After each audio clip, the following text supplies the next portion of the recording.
Ladies and gentlemen, we are live. We are the Voice of Reason podcast. And once again, I am the ugly one in the control chair. And I am the ugly one who is sitting here looking like a buffoon. So we can blame Sean for that, but it's okay. Sean is not with us tonight. He is driving to Kansas City so he can fly out to Los Angeles tomorrow, I believe is the way I understood that. Correct, Travis? Yeah, that's what it sounded like. He's all over the place right now. Yeah, I know. The guy, life of a superstar, right? I know, future wrestling Hall of Famer, Hollywood actor. I Yeah, mean, he's a man of many skills, many trades. yeah, he's gonna, yeah, and I mean, he's gonna try to remember us when he gets big. I was like, hey, remember us when you get to the top. So, how was your Easter, buddy? Our Easter was good. We were pretty laid back. We kind of stayed home. Well, Saturday we went. They did something really cool in our town. They did like a helicopter drop. So a helicopter came by, did two Easter egg passes, drop? and dropped a bunch of eggs for the Oh, kids. that's Yeah, it was awesome. pretty That's cool. All the awesome. kids for. I've So the always wanted to best see part, that. yeah, it was cool. I mean, it was funny. I think the funniest part for me, well, there's two things. One, seeing like, all the people that have never really seen helicopters get like all excited. Everyone's pulling their phones out, and I don't know. I guess I kind of lost the excitement of seeing them after all the years. Well, But the military kind of ruined it for you.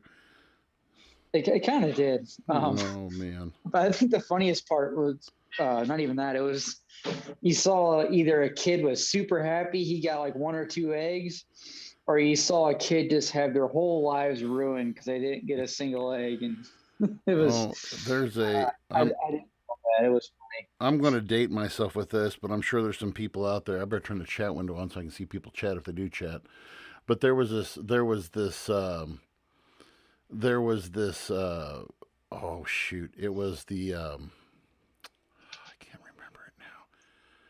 It was on WKRP in Cincinnati, and this was a show back from the 80s. And they had this episode where they did a turkey drop on Thanksgiving. It was a frozen turkey drop, and they were dropping these turkeys from a helicopter.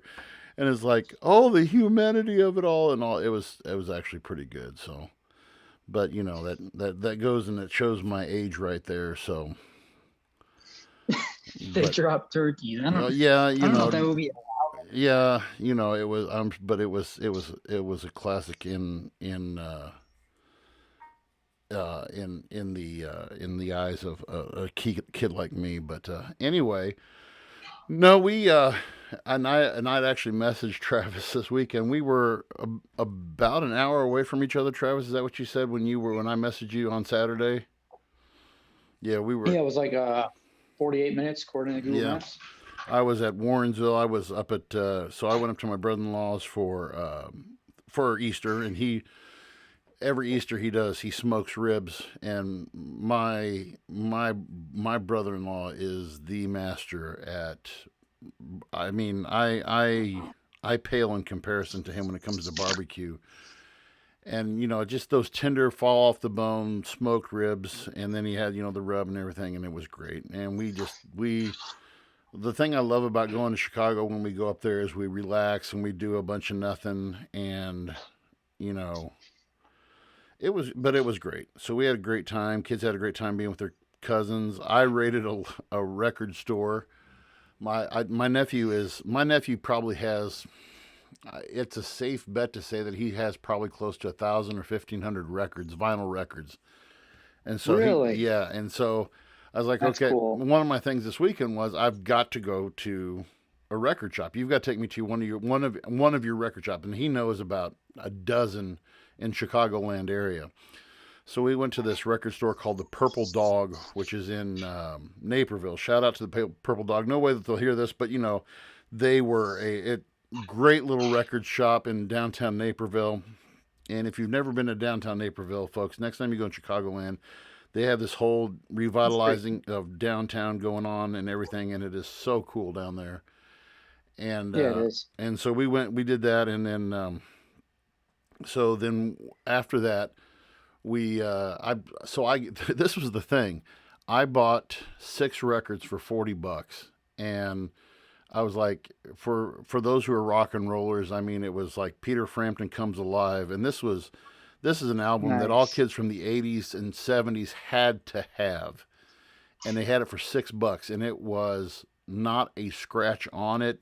The jacket, I mean, it's original pressing and everything, and I was like, for $6, double live album, it was you Oh couldn't. yeah, that's badass. So I was so I was so I was so stoked on that, and but we had a great time. So, but no, again, Sean's not with us tonight, and we wish he said he might try to get on later, but I'm not going to hold my breath for that because driving to Kansas City. Hopefully he's listening to us. Hey, buddy, if you are listening to us, and if not, well, I'll just catch you in the morning.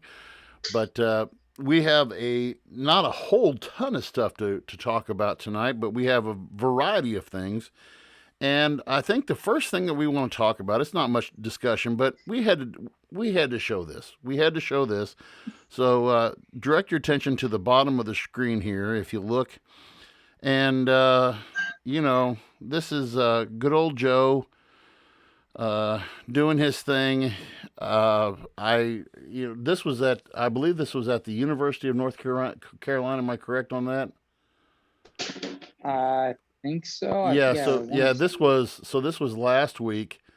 Joe giving a speech at the University of North Carolina. So I got just a tad bit of the speech, and then afterwards he does something rather peculiar. So here we go. Oh, I don't. Oh, I don't have the volume turned up on, but that's okay. So Joe ends the speech, and he. Oh, well, look. Oh, who am Is I? it working? Who? Yeah. Oh, he's Uh, working. I'm just showing. He's just like, Who am I gonna? Gee, who am I going to shake hands with? And then he just walks off stage. And do you he need looks lost. any further proof? I mean, I'll replay it again while we're talking. I mean, do you need any further proof that this guy is totally lost? I mean, he he's I know you can't see it, Trey, but it's just like just stick the hand out there, and then he spends like 20 seconds looking around, and he's talking, and his mouth is actually moving, and he's talking to nobody. He's talking to nobody as he walks off the stage, and totally amazing that nobody I don't think it got a lot of play. I mean, it was on Saturday Night Live Weekend Update. I thought that was kind of their they did their thing with that, but I mean, I saw a couple articles come out about it. There's a couple people that went to the news with it. I mean, is there any is there any I still what are we're 2022. We're 2 years, and so this is what? This is the 4th month. So we are 2 years and 7 months away from the election. And my question has always been, and will continue to be, is he going to last that long? I mean, do you think he's going to last that long at all? I, I'll say, no matter how hardcore of a Democrat you are, You've got to if be you concerned. see that and you say, man, that gives me You've got to be confidence, like concerned. that's the president of the United States. That's my president. Man, I don't know. This goes back to remember that conspiracy theory that was going around about how, well, it's not even a conspiracy theory. It's a real possibility that if he makes it over 2 years into his term, and then Kamala Harris has to step up as president because he's senile, can't she still actually serve 2 terms? Well, she'd have to take. Yeah. It has to be so. At November, she can take over. At November, she can take over and she can be serve the rest of his term, and then do two Yep. terms of her own. So if that I mean Really makes you want if that's not enough to concern you, I don't know what is, because to me Joe is this is a broken record. We've talked about this 1,000 times, but Joe just reminds me a lot of my dad. Joe is considerably younger than my father. My father's 88, and Joe is 70 some odd, 70. He's in his 70s, and he really has no clue as to what's going on. You see, I saw something recently. It was like some throwback video of him talking. It wasn't even that long ago. It was when he was vice president in the Obama administration. And it was some interview he did, I think, with CNN.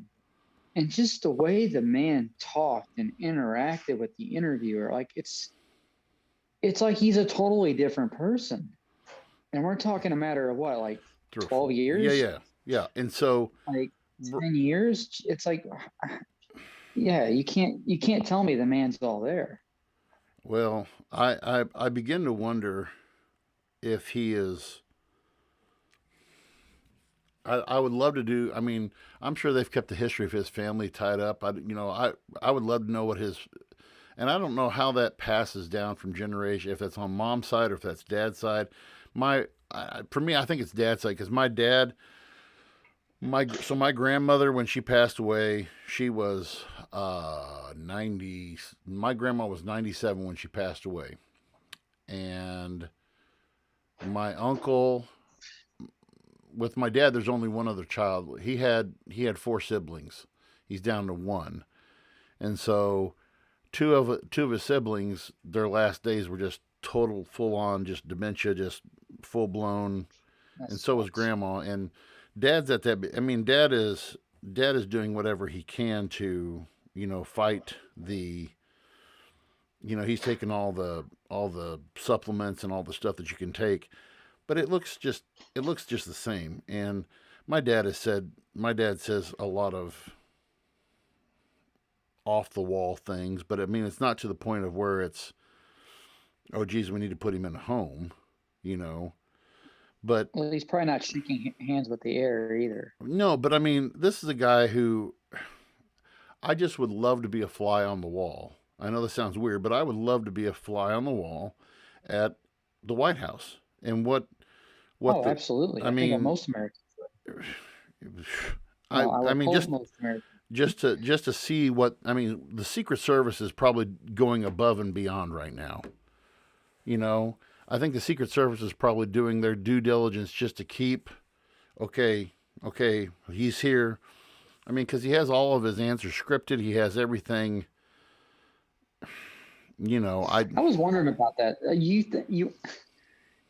I wonder if the teleprompter said like as he's reading, he's like, turn right, shake. And he's. Oh man, I didn't even think about that. Even then, I didn't even think about that. If he is reading a teleprompter, you would think he'd be like, why would I turn and shake? Like you would think he would think about it. I don't know. Well, I'm not giving him the benefit of the doubt by any means. I'm just wondering. Well, and I think the thing about it is he has got to be.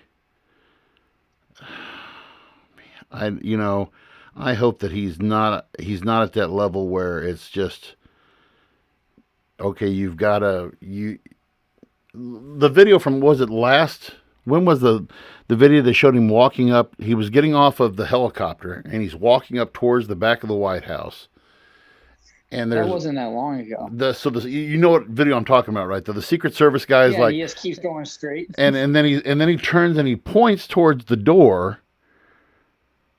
And then Joe kind of turns and then he goes back and he keeps on walking forward.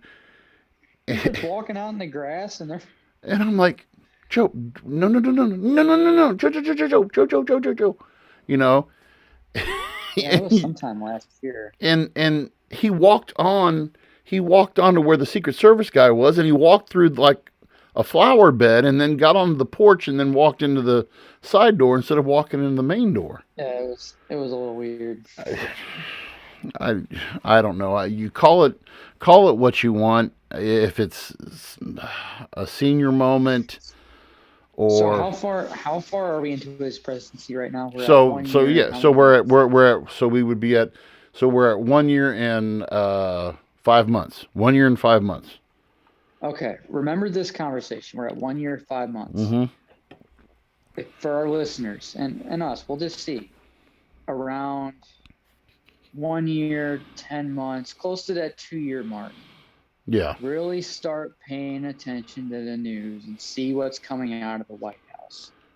Well, I think it's going to be very interesting if we're at that 2 year mark and all of a sudden there's mental health issues with our president starts coming mainstream. Well, and I don't know. We'll see. Time will tell. that terrifies me, and that does terrify me to think that I've always said this, that I hope that it's not, that they don't do this kind of just shuffle him out. I hope that they don't shuffle him out. That's what I don't want. I don't want him to shuffle him out and kind of play him off like, oh, but I don't know. So, second thing I guess we need to talk about is this good old report that came out this weekend. Travis, why don't you give us a little lead in about the inflation rate? Yeah, I guess the White House announced that the inflation report came back for March, and they're saying it's 8.5%, which I want to say is the highest since, what was the year? 1982. August 1982. Yeah, the report that I read today said the core inflation was, and they're measuring the core inflation. They're saying the headline said December of 81, but actually it was according to this report that I read off of CNBC today, said that the inflation was in 1982. And one thing I find interesting, and I watch a lot of videos every day on this stuff. A lot of, quote unquote, financial experts, hedge fund managers, all these guys, a lot of them are saying that it's more than that. They think real inflation is anywhere from 15 to up in 20s. And I guess that's also product depending too on what, certain products are more inflated than others. But overall, like the economy wise, they're saying it's worse than this. Personally, I can see it. Well, I don't know if anybody else is experiencing cost of living. Well, and so there is so let me just read a few things from this report. And you just jump in anytime you want to say something here. The Consumer Price Index, CPI, which us historians call it, which measures a wide-ranging basket of goods and services, jumped 8.5% from a year ago on an unadjusted basis, above the already elevated Dow Jones estimate of 8.4%, which is what the stock boys were saying. However, there were signs that the core inflation appeared to be ebbing off, as it rose just 0.3% for the month, which is March. And then that in turn sparked some hope that inflation overall was easing and that March might represent the peak. The Federal Reserve Governor, Lael Brainerd, said that the slowing increase in core CPI is a welcome development in the effort to bring down inflation. Okay. But he said the data reflected price rises not seen in the U.S. since the stagflation days of the late 70s and the early 80s. March headline reading, in fact, was the highest since December 81, but in fact it was August of 82. All right. Now, here is the well-duh moment of tonight from the voice of reason, folks. Due to the surge in inflation, worker wages, despite rising 5.6% from a year ago, aren't keeping pace with the cost of living. Oh no, say it isn't so. Say it isn't so. Come on. Yeah, so it said real average hourly earnings posted a seasonally adjusted 0.8% decline for the month. So the buying power actually went down. You can go back to our earlier podcast when we talked about this and we said this, and this was, we said this. We said this. And you know, so all of it comes back to people saying, well, if they were just not so greedy and the corporate America wasn't so cut the freaking crap, cut it. You know, You know, my wife and I were just having this conversation, and the thing is, and this is going off that report. I mean, we both make more money than we made last year. We've both gotten raises in that time right, period, and right. even with the increase in wage, we're it's like we didn't get a raise at all. In fact, I think we're spending more money now than we were even with the raise. It's like people are feeling it. My People March, are feeling it. my And March it's, grocery bill. Okay, yeah, now groceries. Yes. mind you, this was the. Let me pull this stat up. She's in there. She's in there shaking her head. Like, Yeah, yep. food rose 1% for the month and 8.8% over the year, as prices for goods such as rice, ground beef, citrus fruits, and fresh vegetables all posted gains of more than 2% in March alone. In March alone. Okay? Mm-hmm. Energy That's prices obviously were up 11% and 32% respectively, as gasoline prices popped 18.3% for the month, by of course by the whole Ukraine thing. Okay? Now, my grocery bill. We're nerds. Okay, we have to starting, and I think I mentioned this to Sean a couple weeks ago. Starting, I'd say in January, I budget. I do the whole Dave Ramsey thing, and we budget everything. good. We budget to zero, and I budgeted $500 a month for groceries. Now, 500 a month, and I redo the budget every January. So I'm going to bump that up a little bit. We bump it up to $600, thinking that would cover the increase. And so our grocery bill in January was somewhere in the neighborhood of seven fifty. I believe it. Okay, January and February were in the 700s. Okay, this month, and we make out our menus and everything, Travis. I mean, I get meals from my wife, the pop in the microwave meals from my wife. I get the Lunchables for my kids. We get the snacks, we get the chips, we get soda and everything for the whole month. My grocery bill last week or 2 weeks ago was $892. Okay, now that's up from about 750 to eight. Between the 750 to, and now I'm approaching the $900 realm. Okay. And so I have, to say the least, I have been having to rob Peter to pay Paul. It's an old saying my dad used to say, but I had to rob Peter to pay Paul.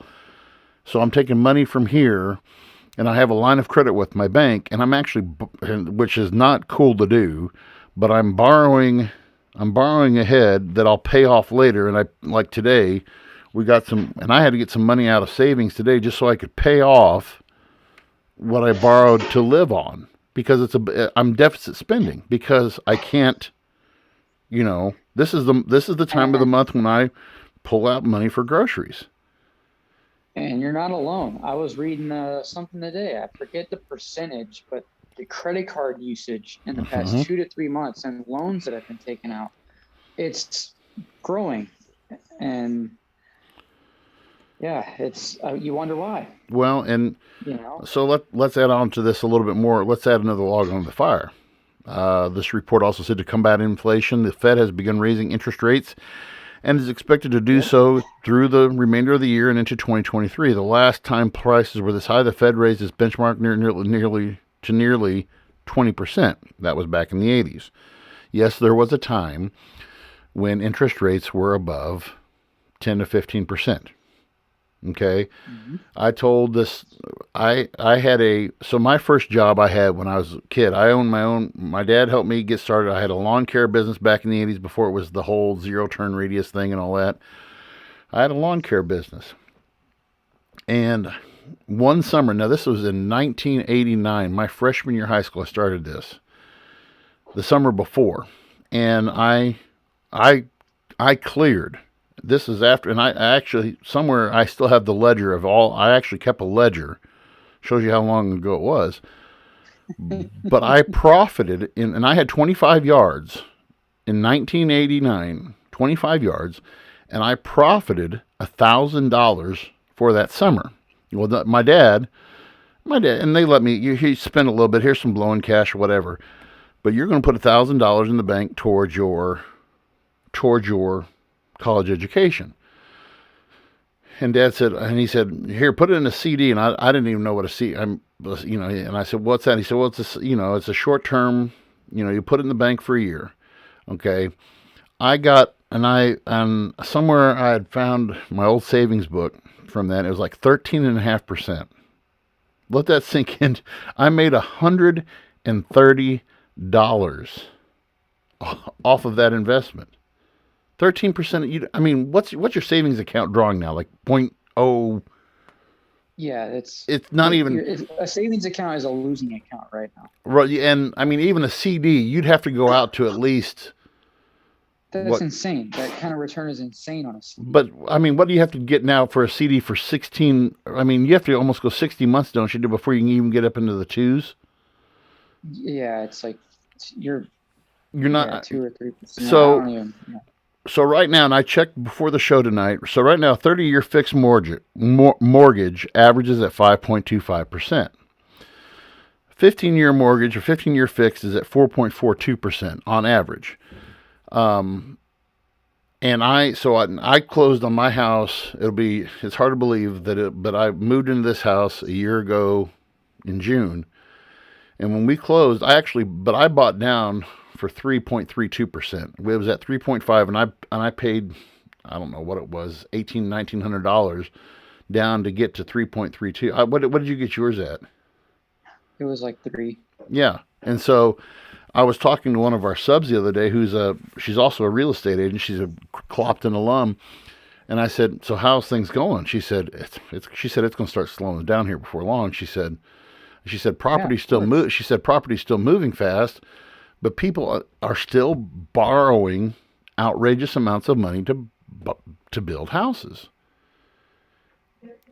And I still don't see. I mean, isn't this going to be? And I mean, you know more about this than I do. I mean, in the long run, how's this going to affect the economy in the long run when you're building these $300,000 houses that, what, 4 years ago, before COVID and everything else, was only worth about $150,000? What's going to happen to these houses?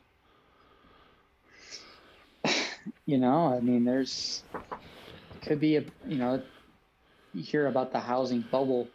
Yeah, What happens when that bubble pops? Are we going to have a repeat of 2007, 2008? I I hope. sure hope not. A lot of No, people are saying so. well, that's yeah, Um, right. look at I think I talked about this when we had Hank on. Look at the giant Chinese real estate company that's like bankrupt and defaulting on their debt right now, and that's a huge deal. Like it's billions of dollars. That's Right. not. There's a lot of catalysts that are stacking up one by one. I mean, I I it's I don't know. well in It sucks because so many people are really going to be affected by this, so and what spin do you think the Democrats and Republicans are going to put on this? blame it on Russia. Well, they're going to blame so they're going to blame Russia. Everything. Have you noticed? Everything is Russia's fault. Well, they've got a scapegoat right That now. They have a scapegoat because they can blame Russia for the inflation. But this I was was watching the White House. What's her name? Jen oh, Psaki. Is that Paskey, how you yeah, say her name? yeah, Paskey, I think's what it They is. they were talking about inflation and gas prices, and I mean, she was just stumbling, and over like in like one statement, at least 10 times. I'm not even exaggerating. At least 10 times, she mentioned Russia this, Russia that, Russia this, Russia that. That is the answer. That is the scapegoat. And we've talked about it before. We don't buy it. One of our listeners just put on the chat bar. Thank you, Justin. It says, my wife and I recently walked away from our building contract in Troy and bought a bigger home in Ellsbury for less, all because building materials kept skyrocketing in shady builders. So that is definitely a real problem. You know, Oh yeah. I, Russia is not the issue because we knew this. No, We knew this long before. I mean, the invasion was in February. We knew this was coming. We actually talked about this on we our. did talk about this. We talked about this before Russia was even. I mean, we had known about Russia being there for a while, but we didn't we talked about to say, hey, this is coming. This is coming because Mm-hmm. they have A had lot of people were talking about this. we've had 4 years, well, heck, longer than that. We've had 5 years of interest rates below 4%, which in anything, it's going to stimulate you lower the People are going to borrow money. yeah, you lower interest rates to encourage the economy. And I think they kept them low because after COVID, after COVID has kind of subsided now, now we've got to get things going in. Let's stimulate growth. Let's go ahead and leave but now things are getting to the point where building materials are so sky high and everything else is so sky high. This was a mistake. I don't know if I want to say a mistake. It's a cycle of the market. Let's just call it what it is. It is a cycle of the market because the market has it. You and I both know this. It goes through its ups and downs. You have the expansion, you have the peak, you have the decline, you have the trough, and you go through this cycle. And just like the 1920s, here we are in the 2020s. Just like in the 1920s, we get to skyrocket after the boys come home from World War I, and we've bought, we start buying on margin. We start buying our stocks on margin. We're going to keep on buying, and we're going to keep on borrowing, and we're going to do everything on installment plans. Because during the 20s we saw, radio, you saw electric appliances, you saw all of this stuff happening. The roaring 20s. Yeah, the roaring 20s, and people had to have everything. So we're going to buy it on credit. We're going to buy on credit, buy. And at some point, the Fed, and even back then, the Fed says, okay, we're going to reel this in. We're going to reel this in. And in doing so, markets were already overinflated. And so you had markets that were leveling off. And then the Fed had the bright idea, okay, we're going to scale back interest rates, or we're going to raise interest rates. And what happened? Now I am not going to say that we're going to have a crash. I'm not going to say that. We're not going to have a crash, but we're going to have a period of decline. I mean, it's a natural. You've got to have a period of decline. So yeah, something is going to happen. Nobody knows what. People can speculate.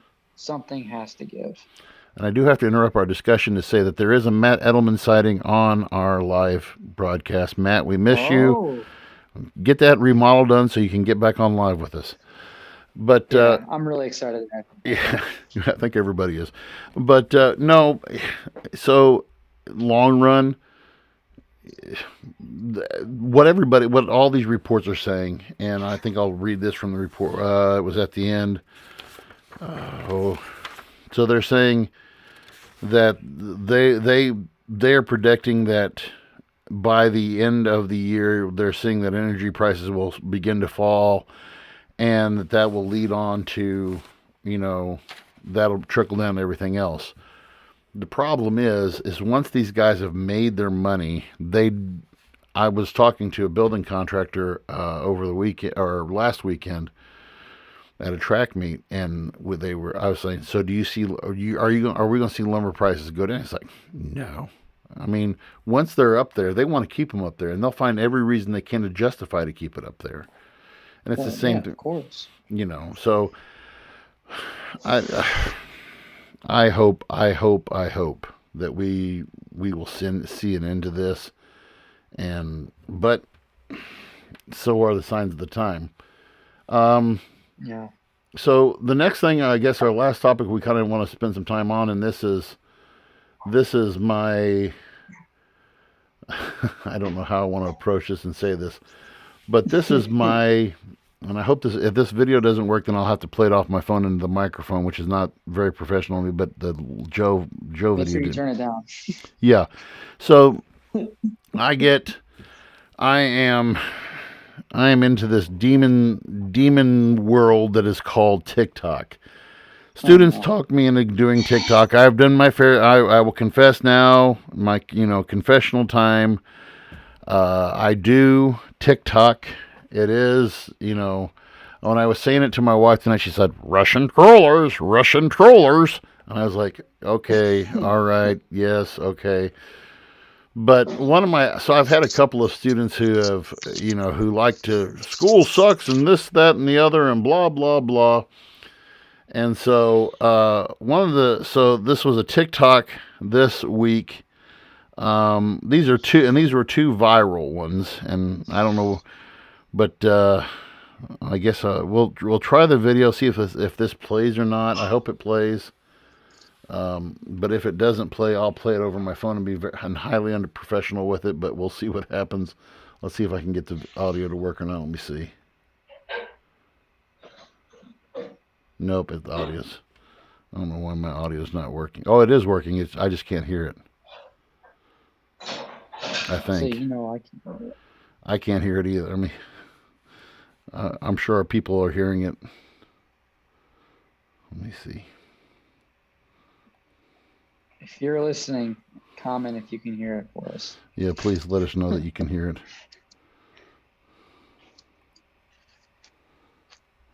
I don't know if that's the only thing that sucks for us when we try to show videos to you guys. We can't actually I know. Hear the audio to make sure it's working. Well, what this is here, let me get it on my phone. I'll just play the audio over my phone. Be totally unprofessional. But this kid, yeah, I'm gonna turn my mic down on this. But this, as you can see the video here, this guy is definitely going off, and this was a. But let me get the audio from this. And Travis posted later on. I was like, "Damn, I didn't know it was going to be that loud." Yeah, I had it in my car, my Bluetooth, and oh my god, it was not expecting that. All right, here we go. I don't care what y'all say. Taking our number 4 spot, it's literally all trivia. You don't actually have to be smart to succeed in school. You just have to remember things. That test you're studying for, it's trivia. They're not testing intelligence, they're testing memory. Taking our number 3 spot, we got useless information. Why do I need to learn about the Pythagorean theorem? When am I gonna use that? A Punnett square? Are you kidding me? Not all information is useless. Like, you need basic reading and writing and math and all that, but this extra equation stuff is not cutting it. They got number 2 spot, you're told you can't fail. We're told in school that if you fail, you won't have a successful life. That's not true. Just because you don't remember the date of the Gettysburg Address doesn't mean you're going to be working at McDonald's for the rest of your life. There's a lot of rich people who failed in school. Take our number 1 spot. We got homework. Homework shouldn't exist. It's so stupid. 6 different classes full of homework? Are you kidding me? My stress levels are way up. I can't stand you, school. So,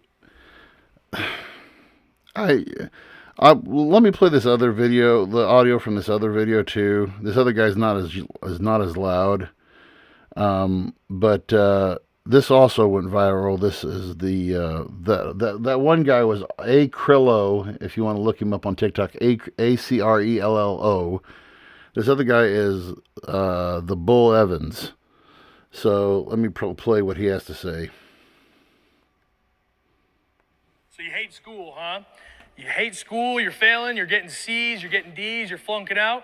Good. School has turned into the biggest bunch of bullshit. Now, don't get me wrong. I think school used to be important. I don't think it's important anymore. Before, you didn't have this information. You had to go to a school where learning was important. Right now, it's in your pocket. It's in your phone. You can learn whatever the hell you want to learn. It's already out there for your taking. So if you're failing at school, if you're getting C's, D's, and flunking out, good. It means you're an entrepreneur. It means you're meant for more. School is meant for a bunch of squares. If you're not a square, if you're someone who actually wants to do something with their life, do creative stuff, get outside of the box, you've got some energy, you want to get going, keep that energy. Don't let that fucking dipshit teacher tell you you should suppress energy. Let that energy grow, harness it into something you want to build, and go after it. Fuck school. Go be an entrepreneur. If you're flunking, it's because you're meant for that shit. So, I have, and as a teacher, first of all, I don't enjoy, pardon my French, but I don't enjoy being called a dipshit. But I'm sure. Yeah. And one other quote that I want to bring up, and this guy I actually respect. If you know who Mike Rowe is, Mike Rowe did a show on Discovery Channel called Dirty Jobs, and I put the quote up here on the screen. It says, "We're churning out a generation of poorly educated people with no skill, no ambition, no guidance, and no real expectations of what it means to go to work." So, I approach this from many different angles as an educator for the last 25 years.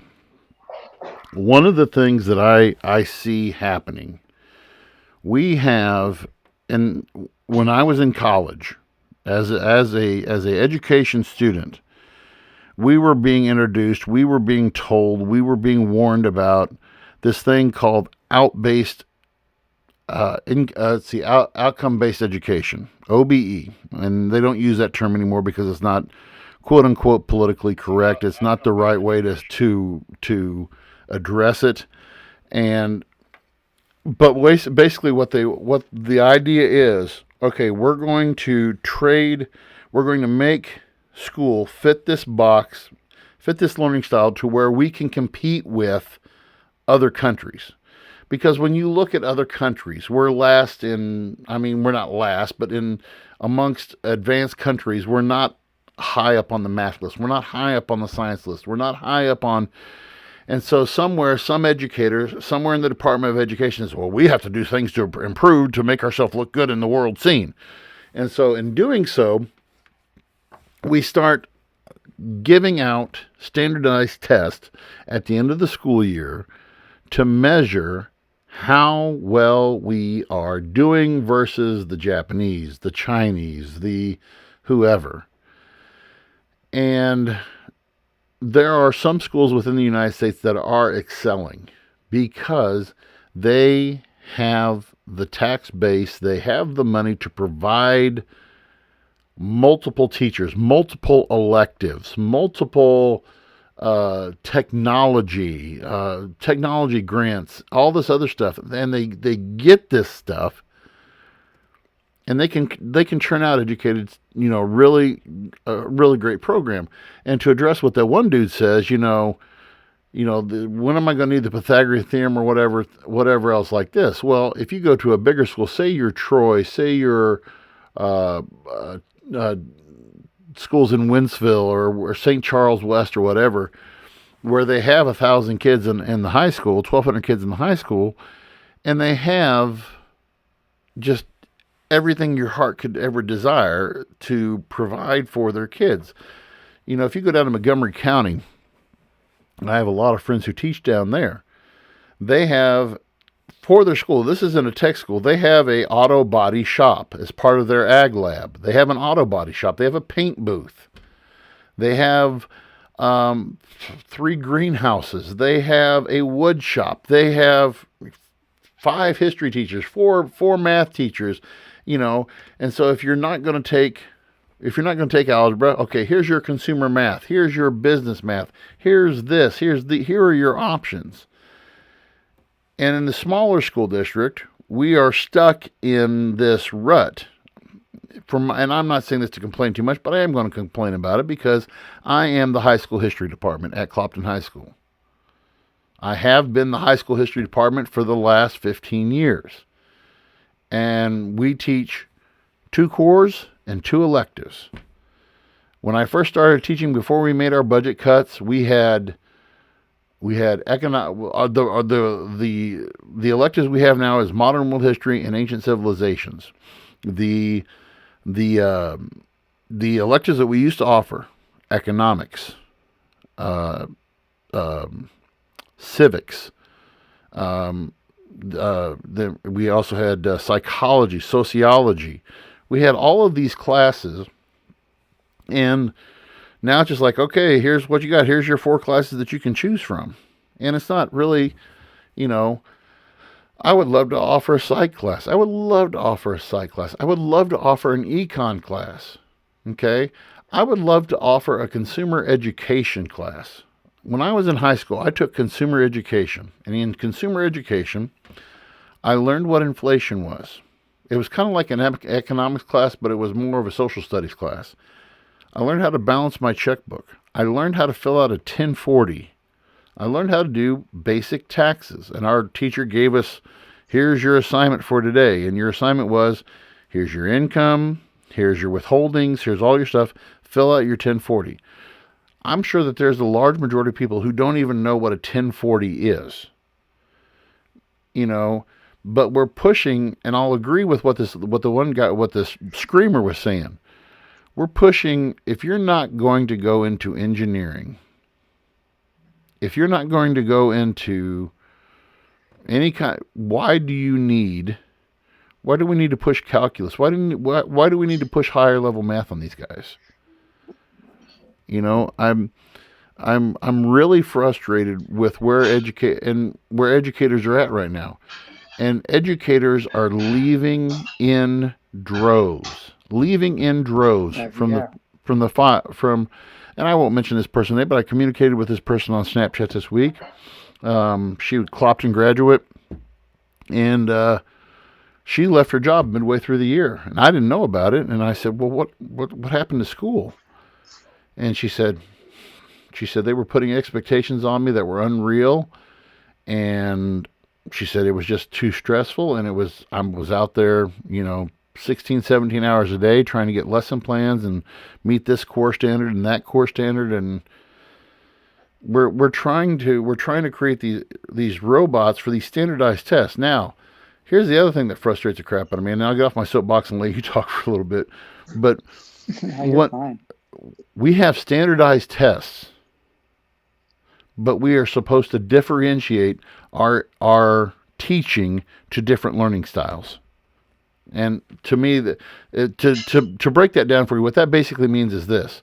Okay, we have little Johnny, who is extremely gifted, who is smart, who is above the curve. Okay? Then you got your average kids. Then you have your middle kids. Then you have your basic kids. Then you have your low-end kids. Okay?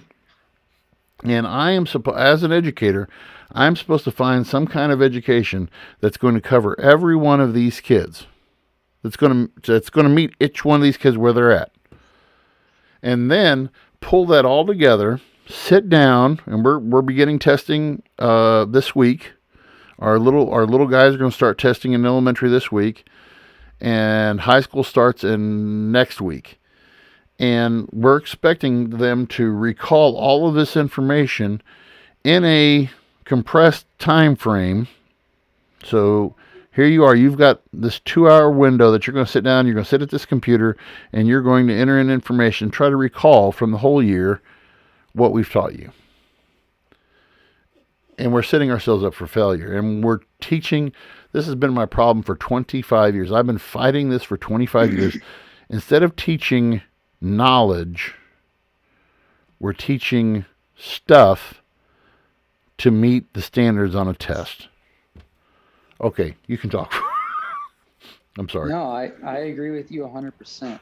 And I'm glad that the conversation is being had on a larger level. More people have been bringing this up. I'm seeing it happen more and more, and that makes me happy.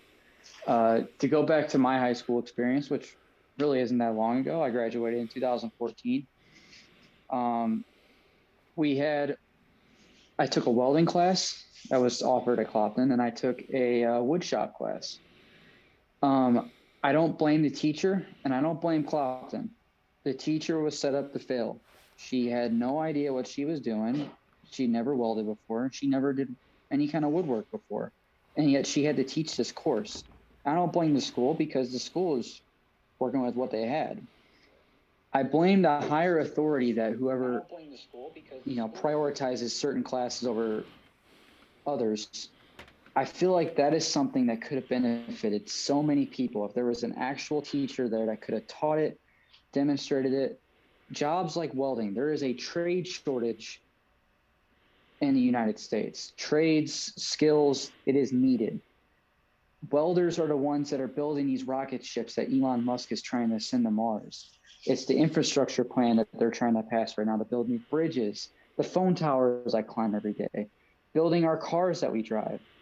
It's stuff like that I wish there was more emphasis on, hey, let's get people's skills. Let's get them, because some people, they're not interested in learning calculus. They want to know how to. Go ahead. You're about to say something. No, I just wanted to go back to that saying that Mike Rowe had. We're training a generation of poorly educated people with no skill, no ambition, no guidance, and no real expectation of what it means to work. And that's Yes. kind of where I wanted to go with that, was because it's exactly what you just said. We're getting people. What are we? What are? I don't know. You've been a student much sooner than I have been. More recent than I have been.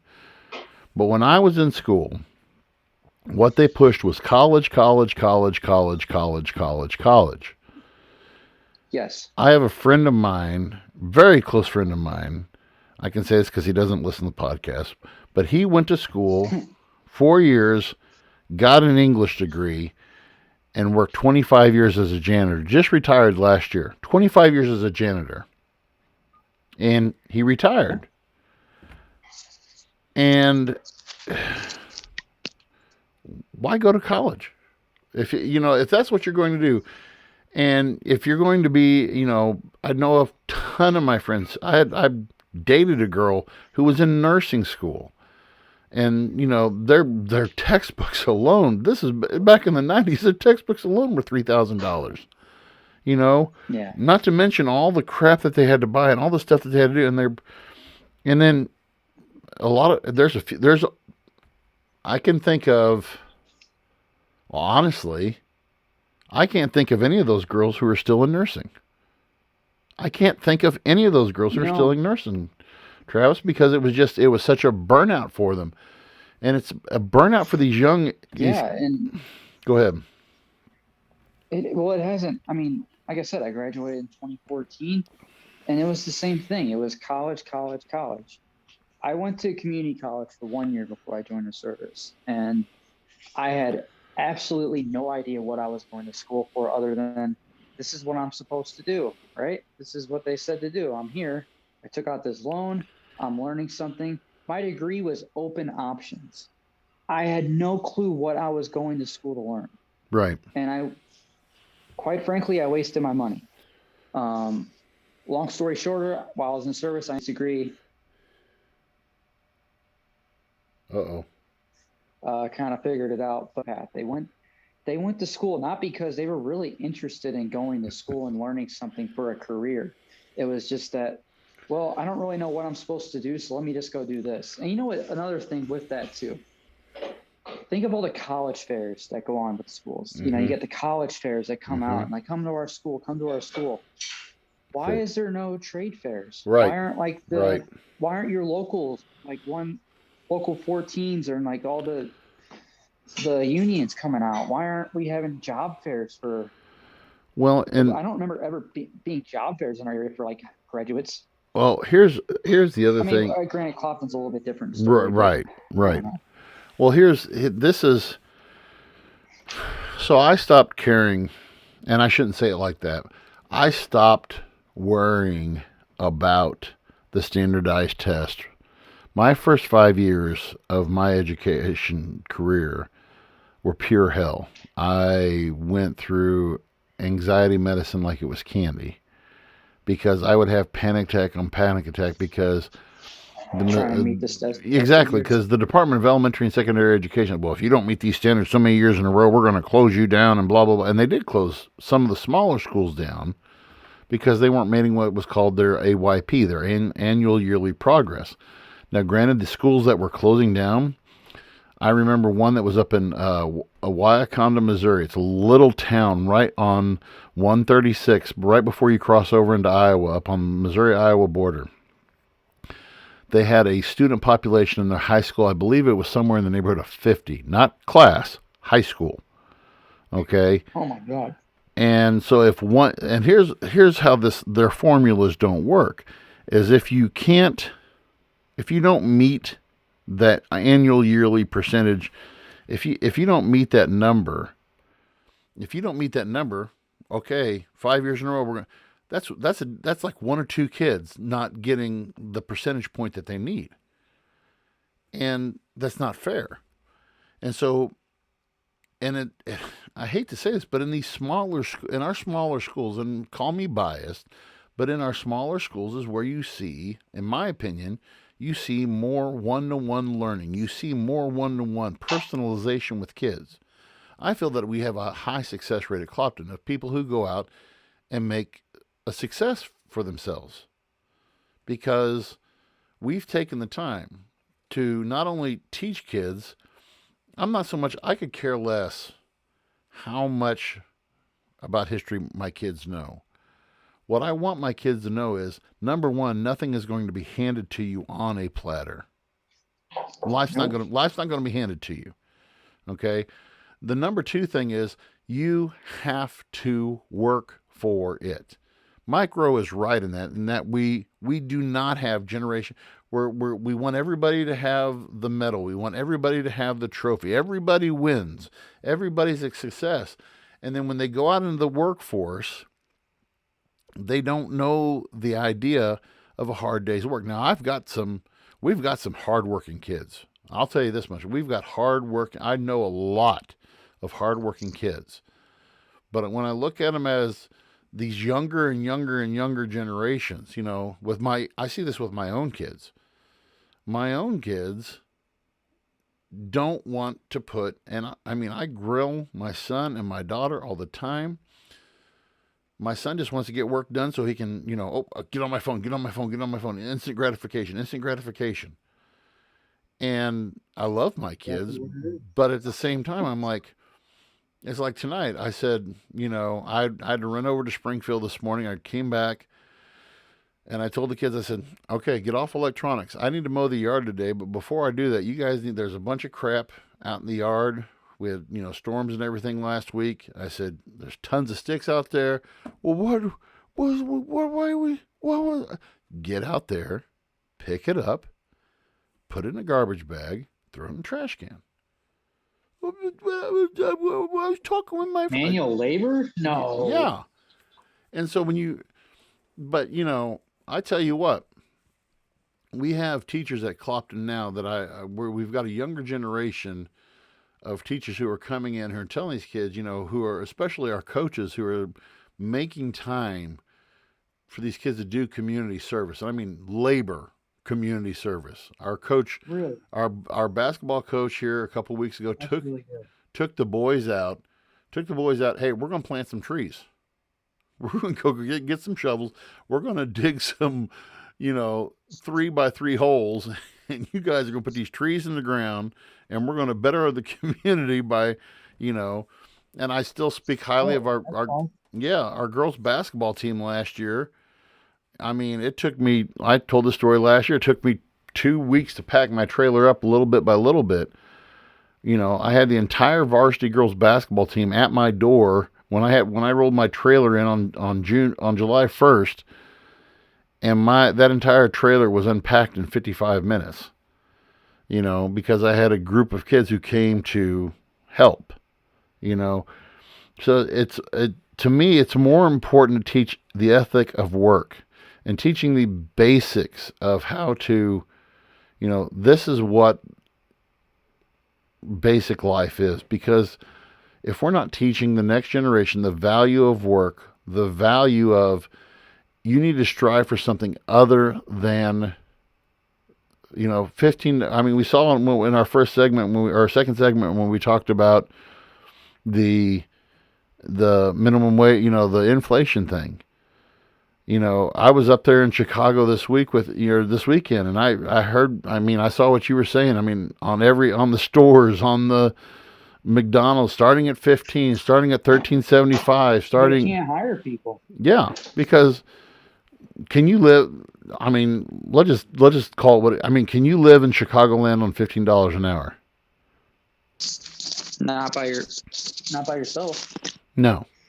You're living with mom and dad, or you're not by yourself on your own, paying your own rent, making your own life like that. No.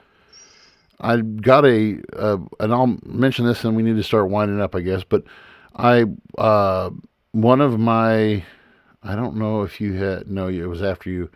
I can't even remember her last name. Her Maddie, I can't think, but she's up at NYU. She's going to NYU in their drama program up there, and she's pretty much in the last 4 years has become a full-on New Yorker. So she sent me this link to this real estate guy, and this real estate guy walks into this studio apartment that is, if you're ready for this, 400 square feet.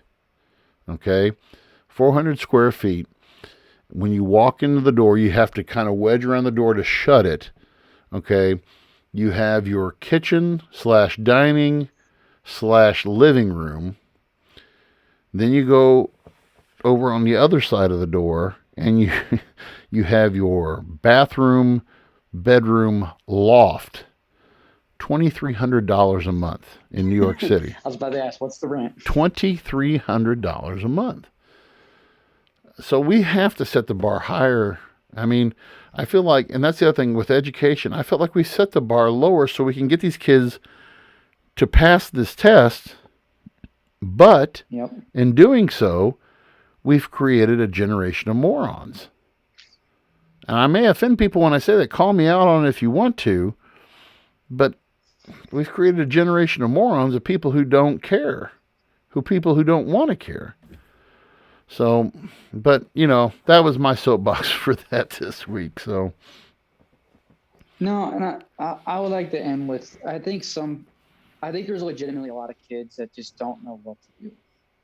Like, be it the school system failed them and they come out and they literally don't know what to do in life, what direction to take, what they want to do for work, and they hear the whole college narrative.